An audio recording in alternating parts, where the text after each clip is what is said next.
In the U.S. alone, someone is killed every 54 minutes by a drunk driver. In the last 10 years, nearly 20,000 of those killed were under the age of 21. The number of people suffering the pain of these deaths, mothers, fathers, brothers, sisters, grandparents, family, friends, and others, exceeds 800,000. Here is one of those stories.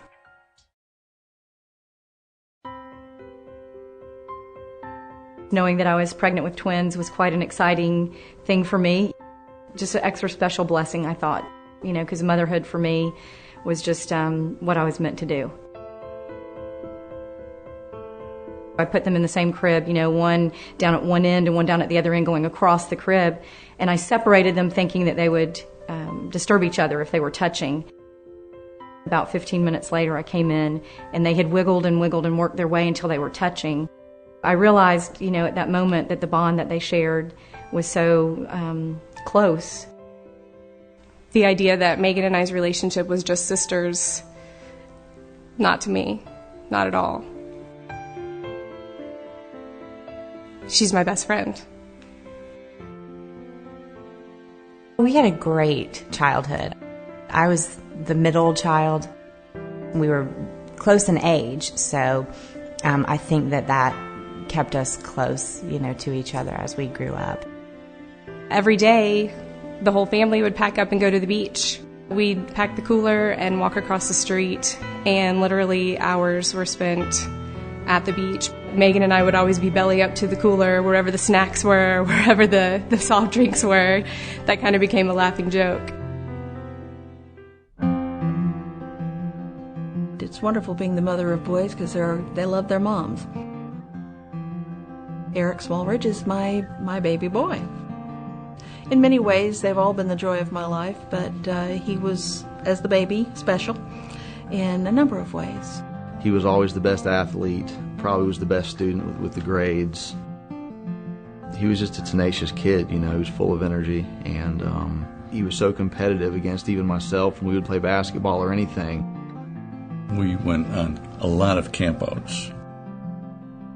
Quite frequently, we'd go out and cook chili and stay out in the great outdoors overnight and the like, even when they were very young.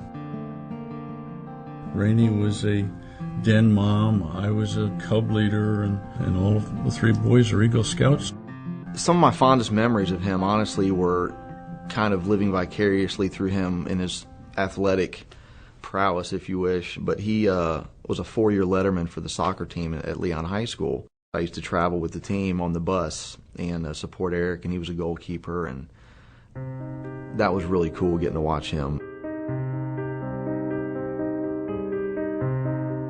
In high school, Meagan and I, and Michelle as well, we were involved with the football team as the football managers.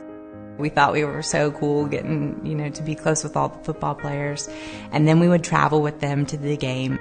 Meagan and I were always closer with the guys. We kind of had a guy crowd and not a girl crowd. So I think that might have influenced our ability to hang with the group in college. We imbibed. We did. We partied. We drank. Somehow, some way, someone would be able to get a bottle, of whatever kind of rum or whatever you wanted, and had the most awful mixers together. We had no clue what we were doing. Eric got caught up in that, just like a lot of kids did, just like I did. And, with him being so popular in high school, he quickly made friends in college, and it spilled over into the whole fraternity thing and rushing, and he did, drink and drive. I think that there were times Meagan and I might have made a better choice by not driving each other. Kind of the thing where you look at each other and say, okay, you had one less than me, so you'll be okay to drive me home. And not only between Meagan and I, that wasn't the conversation, but between our friends as well.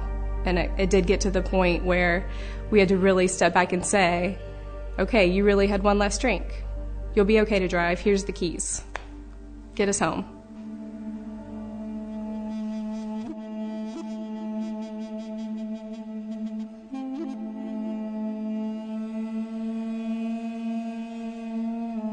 Meagan and her best friend, Lisa Dickson, were driving home after an evening of babysitting and hanging out on Pensacola Beach. Eric was also heading home from an evening at the beach. He'd been hanging out with friends all day and had just capped off the night with some drinks at a local beach bar. At 2:30 a.m., Eric was at the intersection of Fairpoint Drive and Highway 98, about a 5-minute drive from the bar, waiting for the light to turn. His truck was having battery problems, so he revved the engine to keep it from stalling. A white car in the right merge lane beside him mistook Eric's revving as a challenge to street race. Both cars jumped off the line.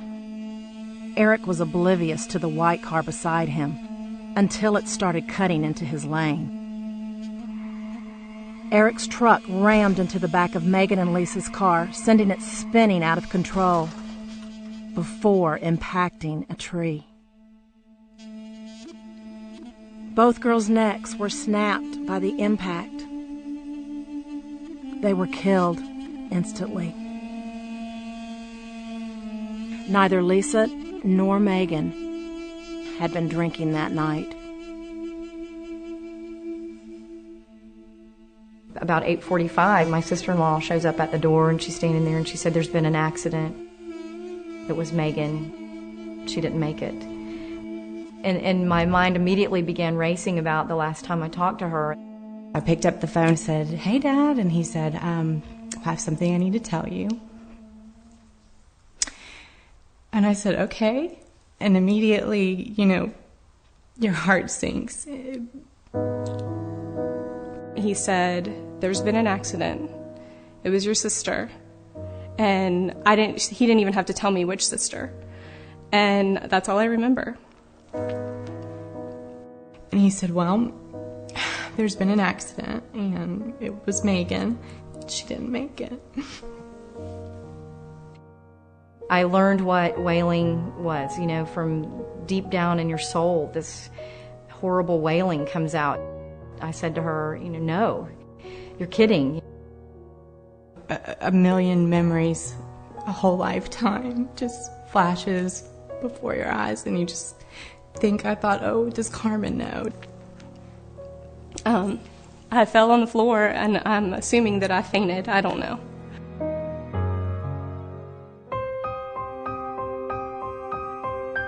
I woke up in the back seat of my truck, and it was in the middle of the road, and I had no idea what had happened. I pulled the door handle and pushed the door, and that's when the glass falls out of the door. And I didn't realize until later that I was actually getting out of the back passenger side door of my truck. The officers finally, they took me to the ambulance, and they told me they were going to take my blood, and I asked them why. Why do you want a blood sample from me? What's really going on here? And they said, well, that's what we're trying to find out with you. And I said, well, a car cut me off, and I tried to avoid an accident, and my truck rolled, and that's the best I can tell you. And they said, don't act like you don't know there's 2 girls dead in that car over there. When they said those words, everything in my life started to kind of flash before my eyes. My own life started to flash before my eyes, and I'm thinking, how could this be? How could my life have come to this? It's like you're all of a sudden waking up in a nightmare, and you want it to be over with.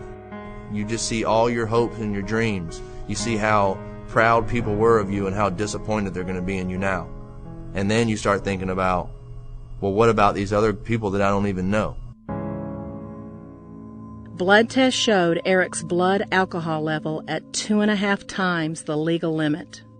Part of me knew that I shouldn't be driving, but the other part of me said, yeah, but what about the other 50 times that you've been worse than this and nothing ever happened? You always seem to made it, One of the guys that was with me earlier that day came over. He was going to jump start my truck, and he said, are you sure you should be driving anyway? Why don't you just go ahead and leave the truck down here? I have expensive rims, and I have some stereo equipment in this truck, and I really don't want to leave it here anyway, so yeah, I can drive, Mike, I'll be fine. Everything's going to be cool. I'll be safe.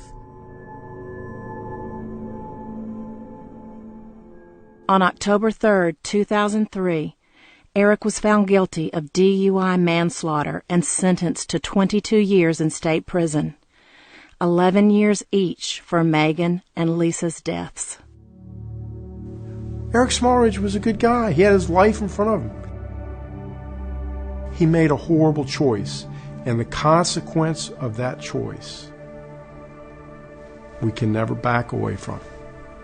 It's there. It's there forever and for everybody.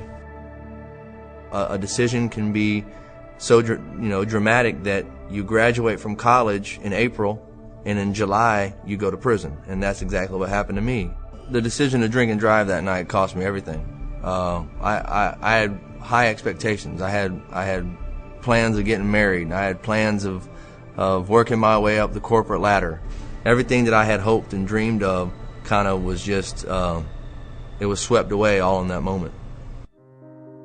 We prosecute DUI cases very aggressively. We do not plea bargain or reduce a DUI case from DUI to reckless if we can prove it.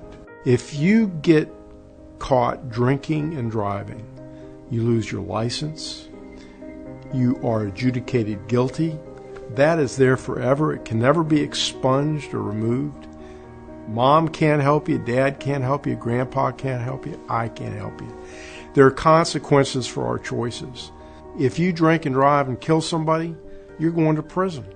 A prison is a very bad place to be. I've personally prosecuted a defendant for killing another person in prison, and the violence inside prison is really, in my opinion, remarkable. There is violence, plenty of it, but you just do your best to stay safe, and you just pray that that your family will still be there when you get out. I've lost my grandma since I've been in here, and I know plenty of people who have lost their parents, and it's devastating. What I would say is, if you're going to drink, and I would urge you not to if you're underage, but I'm not stupid. I know sometimes you're going to do it. If you make that first bad choice, don't make the second one. Don't drive. Don't get in a car where somebody's driving. Because the consequences of that can be life-altering forever. A guy came to my high school to tell me about drinking and driving, and I was too cool for that. It wasn't going to happen to me. You're preaching to the choir here. I just, for some reason, thought I was above that. I was 10 feet tall and bulletproof. But now here I am sitting in prison. People have to understand it has a devastating effect on the families, and the remorse that the survivor and the parents of the survivor have for those who were less fortunate and who perished is ongoing. It does not go away. If you make the decision to drink and drive, you are risking so many other lives other than your own. There are family members that you are hurting and bringing into this horrible tragedy. There are so many other people affected by that one decision that you've made, and as Eric Smallridge would tell you, it's a very, very selfish decision to make.